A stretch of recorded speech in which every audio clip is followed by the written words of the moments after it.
Hello, Scorpio, Sun, Moon, Rising, and Venus signs. Kamusta kayo? Sana po ay nasa mabuti kayong kalagayan. Welcome back po sa Star Tarot. At kung bago kayo rito, welcome din po kayo. Please subscribe, like, share my videos, and leave me a comment po kung nakaresonate kayo. Thank you. So, tignan natin kung ano mga messages ni Scorpio.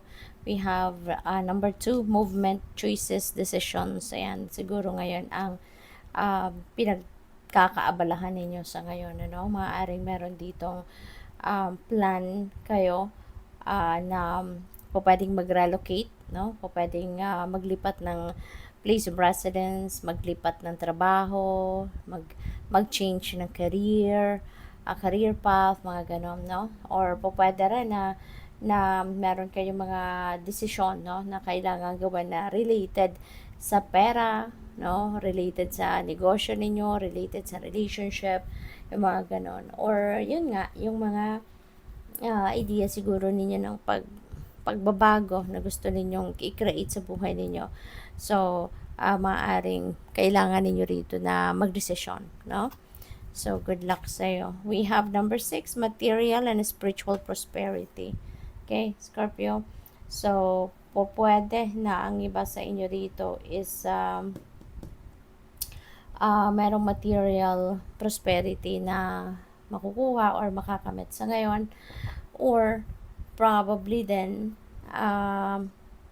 baka ito ay spiritual, pwedeng ito ay spiritual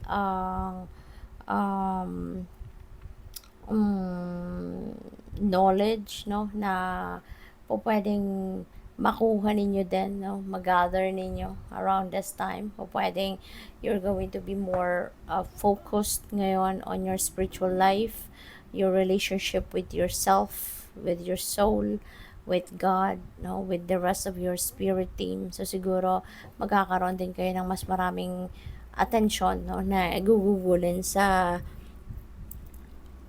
area of life na yan, no? At yung material prosperity na to, pwedeng bunga ito ng pagsisikap ninyo, or pwedeng talagang merong material and financial blessings that might come your way. We have sacral chakra. Ayan. So, yung sacral chakra is the number 2 chakra natin, no? Which is yung sacral chakra, ito yung energy center na nag-hold or related sa ating intimacy, no, related sa ating creativity, yung ganon. So, pwede rin, Scorpio, na yung spirit gusto niyang maging aware kayo, no, or more aware, 'di ba, of the need siguro of intimacy, lalo na sa inyong mga karelasyon, no? O pwedeng ganon. Kasi baka kulang kayo ng ganon. Kulang kayo ng intimacy and sensuality. Maybe you are not spending quality time with your person, no? Siguro may mga ganong ganapang iba sa inyo. So, panawagan ito sa inyo, no? Na give more time for it. Or, pwede rin ang iba sa inyo dito, merong opportunities, no, to feed your creativity. Maaring merong kakatok na oportunidad sa inyo dito para magkaroon kayo ng tsansa, no, na ma-hone pa ninyo lalo kung ano man ang inyong creative prowess, yung mga talents ninyo, mas mabigyan nyo pa ito ng pagkakataon para ma-develop pa, yung ganon, or galingan nyo pa. We also have good luck. Napakaswerte ninyo ngayon, no? There is good luck on your side. So, siguro sa ngayon, magkakaroon kayo ng kagaanan talaga, no, sa mga ginagawa or gagawin ninyo. Diba? Meron din tayong material prosperity rito. Meron tayong swerte rito.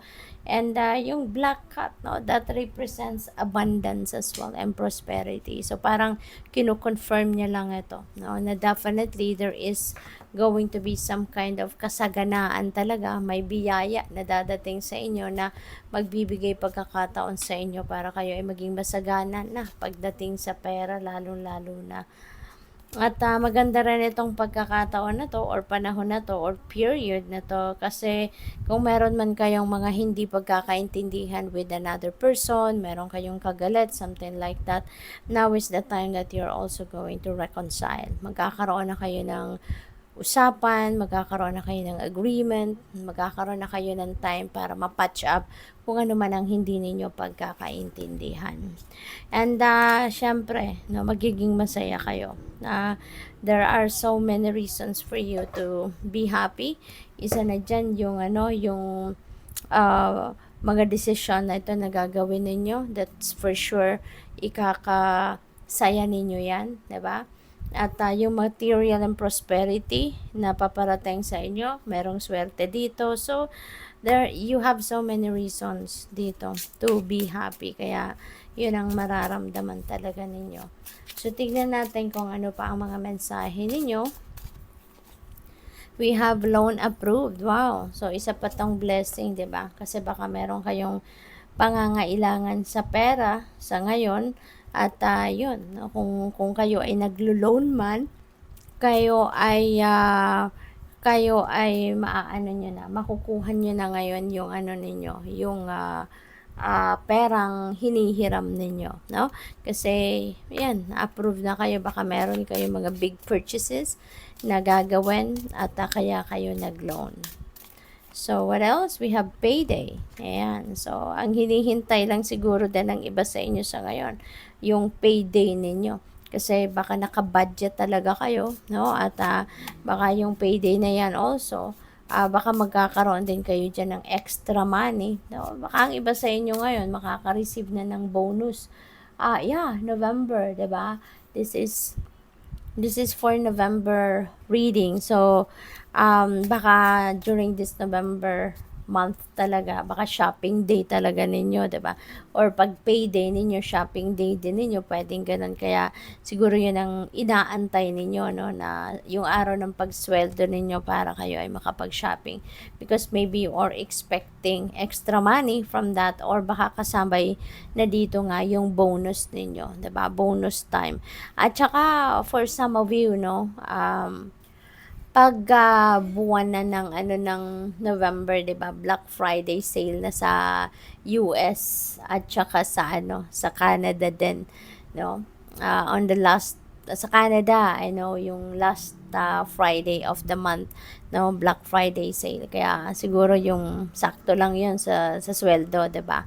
Kaya maaaring ang iba sa inyo, yun din ang pinakahihintay para makapag-shopping na, 'di ba? For gifts siguro, no? For Christmas. So, what else? We have vacation. Ayan. So, maybe ito rin ang kailangan ng iba sa inyo, no? In Scorpio, magbakasyon. At baka kasi, na kayo, exhausted na. Baka kayo ay kailangan na ng mag-take ng breather. Kaya go for it. Okay? Bigay ninyo yan sa sarili ninyo. You deserve it.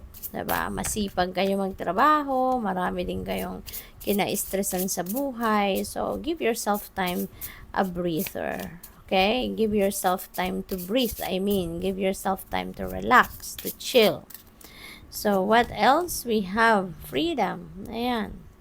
Maging feeling light kayo. Gusto ninyong maging magaan lang ang inyong pakiramdam. So, makakatulong dito yung inyong pagbabakasyon. Makakatulong ang inyong pagpapahinga dyan. At isa pa, ang iba naman sa inyo, pagdating naman sa relationship, baka gusto ninyo yung maging single muna kayo. You know, baka wala kayo talagang jowa sa ngayon. Or baka ayaw ninyo talaga muna na mag-boyfriend or mag-girlfriend, no? Kaya mas pinipili ninyong maging single muna. Pahinga muna ang puso. Pwede rin ang iba sa inyo dito, merong new love, 'di ba?